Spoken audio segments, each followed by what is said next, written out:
This channel does not promote any violent, harmful, or illegal activities. All content provided by this channel is meant for an educational purpose only. বাংলার যে উপনির্বাচন 6 কেন্দ্রে হয়েছে সেই 6 কেন্দ্রের রায়ের দিকে যেরকম আমাদের নজর রয়েছে একই সঙ্গে মহারাষ্ট্র এবং ঝাড়খণ্ডের দিকেও আমাদের নজর রয়েছে। মহারাষ্ট্রে মহাজুতি জোটের ঝড় রীতিমতো দেখা যাচ্ছে।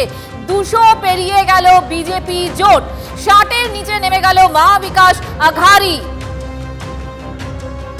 ম্যাজিক ফিগার পেরিয়ে আরো 72 আসনের লিড এই মুহূর্তে বিজেপি জোটের এনডিএ জোট 220 আপনাদেরকে আমরা দেখাচ্ছি এবং একই সঙ্গে মহাবিকাশ আঘাড়ি জোট 60-এর নিচে নেমে গেছে এবং আদার্স মানে অন্যান্যরা 16 আসনে।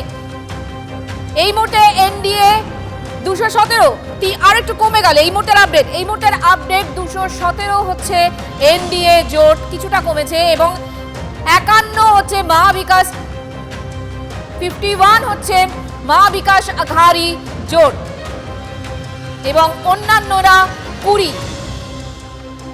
মহারাষ্ট্রের ছবিও আপনাদেরকে এই মুহূর্তে দেখাচ্ছি আমরা। পাশাপাশি ঝাড়খণ্ডের দিকেও নজর রাখবো। ঝাড়খণ্ডে ম্যাজিক ফিগার পেরিয়ে গেল ইন্ডিয়া জোট। ঝাড়খণ্ডে গড় রক্ষার পথে হেমন্ত সোরেন। ইন্ডিয়া জোট 48 আসনে এগিয়ে। এই মুহূর্তে আমাদের সঙ্গে আমাদের পলিটিক্যাল ব্যুরো চিফ রাজা চট্টোপাধ্যায় রয়েছে, কথা বলবো তার সঙ্গে কথা বলবো। তবে আরো একবার আপনাদেরকে জানাই, ঝাড়খণ্ডে বিধানসভা আসন 81 এবং রীতিমতো ম্যাজিক ফিগার পেরিয়ে গিয়েছে ইন্ডিয়া জোট। রাজা চট্টোপাধ্যায় এই মুহূর্তে আমাদের সঙ্গে সরাসরি রয়েছে। রাজা, মহারাষ্ট্রে যা ফলাফল দেখছি আমরা, এ তো পুরো একটা ইতিহাস তৈরি করা।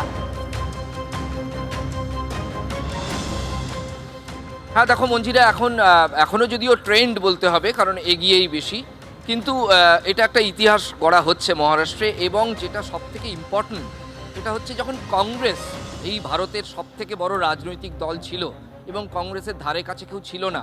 আমি বলছি এটা ধরো 1962, 1966, 1972, আমি তোমার স্ট্যাটিস্টিক্স দিয়ে দেখাচ্ছি। তখন কংগ্রেস পেত মহারাষ্ট্রে 215, 203, 222। এরপর কিন্তু জয়প্রকাশ নারায়ণ পার্টি স্প্লিট করলেন। তারপরও তখনও কংগ্রেস মোটামুটি ভালো রেজাল্ট করতো। তারপরে 9-এর দশক থেকে মহারাষ্ট্রে একটা ট্রেন্ড শুরু হলো মিলিজুলি সরকার। সেই 9-এর দশক থেকে আজ পর্যন্ত কখনো কোনো জোট, সে যে কম্বিনেশনই হোক না কেন, কখনো 200-র কাছাকাছি পৌঁছবে এটা মানে স্বপ্নেও ভাবতে পারেনি। বাস্তবে তো হয়ইনি, স্বপ্নেও ভাবতে পারেনি। ওই কখনো 161, কখনো 151, কখনো 154, মানে ম্যাজিক ফিগার যেটা 145। রাজা, এই পথ পরিবর্তনের কারণ কি কোনগুলো ফ্যাক্টর হলো? এবং এক্ষেত্রে কংগ্রেসের ক্ষেত্রে যদি আমরা দেখি, ওয়েনার নিয়ে মানে এক প্রকার সান্ত্বনা পুরস্কার কংগ্রেসের কাছে। অবশ্যই তাই। দেখো আমরা এখন মহারাষ্ট্রে আপাতত কনসেন্ট্রেট করি। এখানে মহায়ুতি যেটা প্রথম থেকেই ক্যাম্পেইন করে আসছিল, সেটা হচ্ছে অজিত পাওয়ার চলে আসার পর, তাদের পক্ষে চলে আসার পর 2023-এ অজিত পাওয়ার চলে আসেন।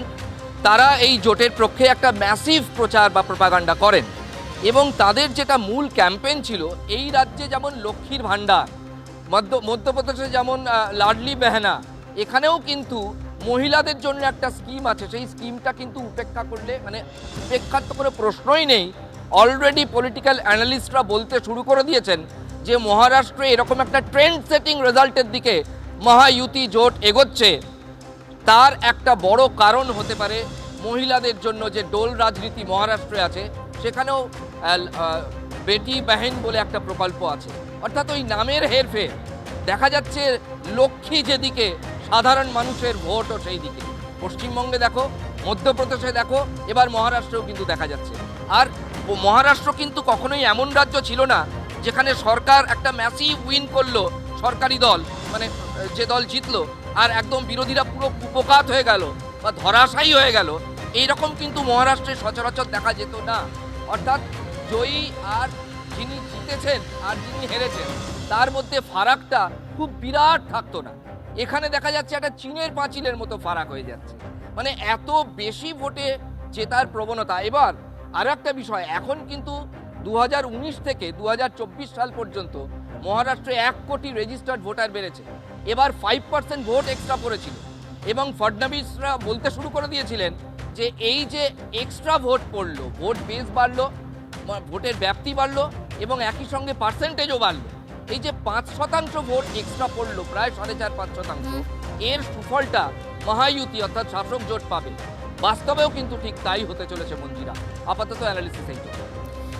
রাজা, আপাতত তোমাকে ধন্যবাদ। এই মুহূর্তের আরো একটা বড় খবর আপনাদেরকে দিই।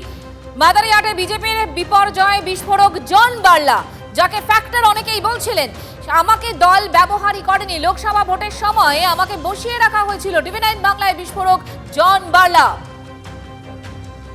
তৃণমূল এরকম একটা ম্যাসিভ জয় পেল মাদারিহাটে, যেখানে দাঁত ফোটাতে পারছিল না। এটা স্টেট এবং আমাদের লোকাল ডিস্ট্রিক্ট প্রেসিডেন্ট ভুল সিদ্ধান্তের জন্য এই ঘটনাটা ঘটে। উইদাউট কনসাল্ট, কারোর সাথে কনসাল্ট নাই, একাই দিল্লি থেকে, কলকাতা, বিহার থেকে যারা বসে আছে কলকাতাতে, ওরাই সিলেকশন করেছে আর আমাদেরকে কোনো পাত্তা দেয় না। যদি সংগঠনকে বাদ দিয়ে যদি ওরা ডিসিশন নেয় তাহলে এইরকমই হবে। ফার্দার ফিউচারে 2026-এ এইরকম হইলে এরকমই হবে। আপনার স্ট্যান্ড পয়েন্ট কি হবে এই মুহূর্তে, পলিটিক্যাল স্ট্যান্ড পয়েন্ট?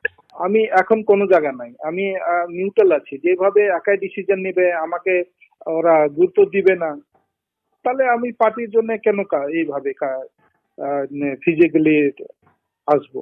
26-এ তো 7টা বিধানসভা, যেটা পুরো পশ্চিমবাংলার 7টা বিধানসভা আমার লিডে জিতছিলাম। এখন আগামী দিন 26-এ তো এইটাও পার পাবে না। আমাদের district president he is not tea garden worker, না টি গার্ডেন লিডার। আমাদেরকে টি গার্ডেনকে ছাইড়ে যদি ইলেকশন করো তাহলে এইভাবে হবে। এরপর কি সিদ্ধান্ত নেবেন আপনার রাজনৈতিক ক্যারিয়ারে? এখন আমি ওইটা চিন্তা ভাবনা, আগে আমার বিশেষ অসুস্থ হয়ে যা, বাড়ি পৌঁছাই, তারপরে আমাদের লিডারশিপ আছে এখানে, আমাদের সব বাগানে তো লিডারশিপ আছে, ওদের সাথে বসে ফার্দার ফিউচার আমরা প্ল্যানিং করব কি করতে হবে। জন বার্লার সঙ্গে কথোপকথন শোনালাম আপনাদের। এর পাশাপাশি উপনির্বাচনে নৈহাটিতে জয় তৃণমূলের, বাকি 5 আসনে এগিয়ে শাসক দল, কোথাও দ্বিতীয় কোথাও তৃতীয় স্থানে রয়েছে বিজেপি। সবকটি জায়গাতেই বিজেপি হারতে চলেছে এবং তাদের ধারাবাহিকতাকে বজায় রাখবে। সোশ্যাল মিডিয়ায় পোস্ট বিজেপি নেতা অনুপম হাজরার, ছবি দেখাচ্ছি আপনাদের। মোটামুটি নিশ্চিত বঙ্গ বিজেপি তাদের ধারাবাহিকতা বজায় রাখবে। অনুপম হাজরার পোস্ট। এরপরে এই মুহূর্তের ব্রেকিং, সিতাই কেন্দ্র দখলে রাখলো তৃণমূল কংগ্রেস। এগিয়েছিল তৃণমূল কংগ্রেস, প্রথম থেকে 1,30,156 ভোটে জয়ী তৃণমূল প্রার্থী সঙ্গীতা রায়। সিতাই কেন্দ্র দখলে রাখলো তৃণমূল। এই মুহূর্তে শঙ্কুদেব পণ্ডা আমার সঙ্গে রয়েছেন। শঙ্কুদেবের সাথে একটু কথা বলবো। শঙ্কু, জন বার্লাও বললেন দল তাকে ব্যবহার করেনি মাদারিহাটে, যেখানে জন বার্লার পক্ষে কিন্তু অনেকটা ভোট ব্যাংক কাজ করে। দ্বিতীয়ত তিনি বললেন যে এখানে যিনি নেতা রয়েছেন তিনি চা বাগানের শ্রমিকদের চেনেন বটে, কিন্তু তিনি লিডার নন। 3 নম্বর হচ্ছে অনুপম হাজরার এই পোস্ট। শঙ্কু, কি বলবেন? প্রথম কথা হচ্ছে অনুপম হাজরার পোস্ট নিয়ে কোনো মন্তব্য করব না, কারণ এটাতে দলের কোনো বক্তব্য নেই, মানে ওনার বক্তব্যকে দলের গুরুত্ব দেওয়ার কোনো জায়গা নেই। দ্বিতীয়ত জন বার্লা যে বক্তব্য রেখেছেন সেই বক্তব্য তিনি দলীয় স্তরে রাখবেন। আশা করি যখন এখানকার হার নিয়ে দলীয় স্তরে পর্যালোচনা হবে তখন এই বিষয়ে আলোচনা হবে। না শঙ্কু, এটা কি খানিকটা এড়িয়ে যাওয়ার মতো উত্তর হলো না? না, এড়িয়ে গেলে তো বলতাম এ ব্যাপারে কোনো মন্তব্যই করব না, স্কিপ করে যেতাম। দেখুন, বেশ, বিশ্বজিৎ বাবুর কাছে একটু যাই। বিশ্বজিৎ বাবু, আমি দেখুন একটু আগে বলছিলাম আপনাকে যে লোকাল সংগঠক যারা ভারতীয় জনতা পার্টি করেছেন এবং 2021 সালের পর থেকে একাধিক জেলা এবং ব্লকের সভাপতিরা যারা বিজেপি হয়ে এখানে আন্দোলন করেছেন দীর্ঘদিন ধরে, তারা তৃণমূল কংগ্রেসে এসেছেন। এবং লোকাল নেতৃত্বের কথা যেটা হচ্ছে, সেখানে তারা কিন্তু বিভিন্নভাবে বিভিন্ন ইস্যুকে অ্যাড্রেস করলেও তার কোনো সমাধান হয়নি। সুতরাং আরো একটা বার কেন যারা নাগরিক সেখানকার সেই অঞ্চলের মানুষ তাদের উন্নয়নের জন্য শাসক দলকে ভরসা করবে না, এর কোনো বিকল্প নেই। সাংগঠনিক দুর্বলতা, নেতাদের মধ্যে ঝামেলা খানিকটা আপনাদের বাড়তি অক্সিজেন জুগিয়েছে না, সেটা তো অবশ্যই। এবং যে সমস্যাগুলো ছিল একেবারে সেই সমস্যাগুলোর সমাধানের যে অঙ্গীকার, আমি আপনাকে অনেকগুলো ডলোমাইট ইস্যু, নদী ভাঙন, এবং গোর্খা উন্নয়ন পর্ষদ এই অঞ্চলের দীর্ঘদিনের দাবি এবং চা বাগানের শ্রমিকদের আর্থিক উন্নয়নের পাশাপাশি এখানকার হাসপাতাল এবং শিক্ষার জন্য একটা কলেজ। আপনি ভেবে দেখুন এই পুরো কনস্টিটিউয়েন্সিতে বীরপাড়া ছাড়া বেশ বুঝতে পারছি। আমি একটু কোথাও কোনো ঝন্টুদার কলেজ কাছে যাই। ঝন্টুদা, দেখুন একটু আগে রাজার সঙ্গে যখন কথা হচ্ছিল মহারাষ্ট্র নিয়ে বা এ রাজ্যের কথাও বলুন, লক্ষ্মী যেদিকে ভোটও সেদিকে, মানে লক্ষ্মীর ভান্ডার হোক বা হচ্ছে লাডলি বেহেনা হোক বা বেটি বেহেন হোক, আসল কথা এই ডোল পলিটিক্স। হ্যাঁ, আমি তোমায় বলি সোশ্যাল ইঞ্জিনিয়ারিং, সোজা কথা সোশ্যাল ইঞ্জিনিয়ারিং, যেটা তৃণমূল কেন তার আগের থেকেই ভারতবর্ষের রাজনীতিতে পেনিট্রেট করেছে। এটা এখন একদম অন্যতম একটা এজেন্ডা। তুমি মহারাষ্ট্র বলো, পশ্চিমবঙ্গ বলো, হচ্ছিল মাদারিহাট নিয়ে কথা, শঙ্কু এড়িয়ে গেল। ওখানে ওদের যে পূর্বতন প্রাক্তন যিনি সাংসদ, তিনি কিন্তু আদিবাসী বিকাশ পরিষদের ব্যানারে রাজনীতির ক্যারিয়ারটা শুরু করেছিল। এই যে চা শ্রমিকদের যে গণসংগঠনটা তার হাতে তৈরি করা, ফলে তাকে উপেক্ষা করে বিজেপি যে কার্যত স্থানীয় সংগঠনের ভরসা না করে মুখ কিংবা কলকাতা কেন্দ্রিক রাজনীতিটাকে প্রশ্রয় দিচ্ছে। আমি এটা কিন্তু প্রথম দিন থেকে বলছি, এবং এতে ছেঁড়া ছাতা দিয়ে নিজেদের শঙ্কু ঢাকছেন, এটা একদম অস্বীকার করার জায়গা নেই। ফলে এই জায়গায় কিন্তু ব্যর্থ হবেই তারা। এখনো এত কিছুর পরেও তৃণমূল কিন্তু ওখানে স্থানীয় ইস্যুগুলো নিয়ে কথা বলে। একজন বিশ্বজিৎবাবু ঠিক বলছিলেন, অত বড় একটা জনপদে একটা কলেজ নেই। দেখো, বামেদের সময় চা শ্রমিকদের অনাহার মৃত্যু ছিল, এখন আমি কিন্তু সেটা নেই। আপনার কাছে থামাবো, আমি একটু অতনুর কাছে যাই। অতনু, দেখুন এই যে চা শ্রমিকদের কথা বলছেন বা জুট মিল হোক, এই সব জায়গায় একটা সময় সত্যি তো বামেদের সংগঠন তাদেরকেই আমরা দেখেছিলাম, কিন্তু কোনোভাবে এই জায়গাগুলোতে বামেদের আর খুঁজে পাওয়া যাচ্ছে না কেন? কোথায় সমস্যা হচ্ছে? না, এটাকে এইভাবে না দেখাই ভালো। আমি কিভাবে বলবো দেখবো? আপনাকে যে ধরুন চা শ্রমিক বা এদের ক্ষেত্রে আমাদের সংগঠন নিশ্চিতভাবে এখনও আমাদের সেখানে সংগঠন আছে, কিন্তু মুশকিল হচ্ছে খুব মানে দুঃখজনকভাবে হলেও তৃণমূল এ রাজ্যে মানুষকে রাজনীতির যে নতুন বাইনারি তৈরি করেছে, সেই বাইনারির মধ্যে পড়ে এটা একটা মানুষের সিদ্ধান্ত যখন হচ্ছে, এবং নির্বাচনের ক্ষেত্রে যেটা দেখি আমরা প্রত্যেক নির্বাচনে সন্ত্রাস, ফলে খুব স্বাভাবিকভাবেই মানুষের সঠিক গণতান্ত্রিক ফলের প্রকাশ সেখানে আসছে না। এটা আমরা বারে বারে বলছি। প্রতিটা নির্বাচনের ক্ষেত্রে আপনারা দেখেছেন, নির্বাচনের দিন মানুষ খুন থেকে শুরু করে বিরোধী এজেন্টকে বসতে না দেওয়া, এজেন্ট শূন্য বুথ করে ভোট করানো, লিউকোপ্লাস্ট মেরে দেওয়া ব্যালট বক্সে তৃণমূল প্রার্থী বাদে বাকি সবার নাম এবং ছবির পাশে সিসিটিভি বন্ধ করে দেওয়া, একাধিক অভিযোগ। প্রার্থী সেখানে গেলে প্রার্থীকে তাড়া করা, সেখানে সমস্ত কিছু। যদি তাই বলেন যে এর মধ্যেও এই রিগিং এর অভিযোগ বারবার বিরোধীরা করে, কিন্তু তার মধ্যেও তো আমরা দেখেছিলাম 24-এ নৈহাটিতে তো মার্জিন কমেছিল তৃণমূল কংগ্রেসের। কমেছিল মার্জিন। দেখুন 24-এর ভোট মানে লোকসভার ভোট একটা আলাদা, কিন্তু বাই ইলেকশনের ক্ষেত্রে এটা তো অস্বীকার করার জায়গা নেই। স্বাভাবিকভাবে শাসক দলের প্রতি মানুষ মানে ভোটের ট্রেন্ডটা থাকে।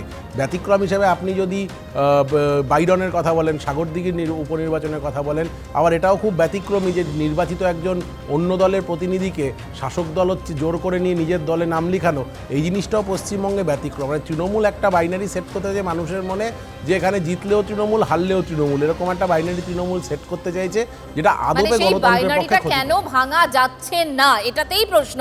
আপাতত আসবো আপনার কাছে। এই মুহূর্তে আরো একটা খবর আপনাদেরকে জানাই। বাংলার সংস্কৃতি প্রশংসা করছেন, কিন্তু বঙ্গ রাজনীতি নিয়ে হতাশা প্রকাশ করছেন সিভি আনন্দ বোস। রাজ্যপাল সিভি আনন্দ বোস বাংলায় তার 2 বছর পূরণের দিনে রাজভবনে বিশেষ অনুষ্ঠানের আয়োজনে এমনই মন্তব্য করলেন রাজ্যপাল। রাজ্য সরকার দায়িত্ব পালনে ব্যর্থ, নিশানা বোসের। Bengal is a great land. People of Bengal are very cultured, excellent. Politics is bad. That is for the politicians to think and analyze. Politics is the last refuge of a scoundrel. I did not know what it means. Now I know what it means. But that has to change. People of Bengal are enlightened. They will not allow this kind of things to stay in politics. আর আরো একবার আপনাদেরকে জানিয়ে রাখি, 6 কেন্দ্রের প্রথমেই আমরা মাদারিহাটের কথা বলেছিলাম, নৈহাটির কথা বলেছিলাম, আর এই মুহূর্তে কি দেখতে পাচ্ছি আমরা বিগওয়ালে আপনাদেরকে আরো একবার দেখাই। মাদারিহাটে বিজয়ী তৃণমূল কংগ্রেস, তারপর এই মুহূর্তে দেখতে পাচ্ছি আমরা সিতাইয়ে হচ্ছে তৃণমূল কংগ্রেস বিজয়ী, এবং তালডাংরায় এগিয়ে নৈহাটিতে বিজয়ী, হারোয়াতেও জয়ী হচ্ছে তৃণমূল কংগ্রেস। মাদারিহাটেও আনুষ্ঠানিকভাবে ঘোষণা, তৃণমূল কংগ্রেস জয়ী। মাদারিহাটে জয়ী তৃণমূল কংগ্রেস প্রার্থী জয়প্রকাশ টপ্পো। বিপুল ভোটে বিজেপিকে হারালেন তৃণমূল প্রার্থী।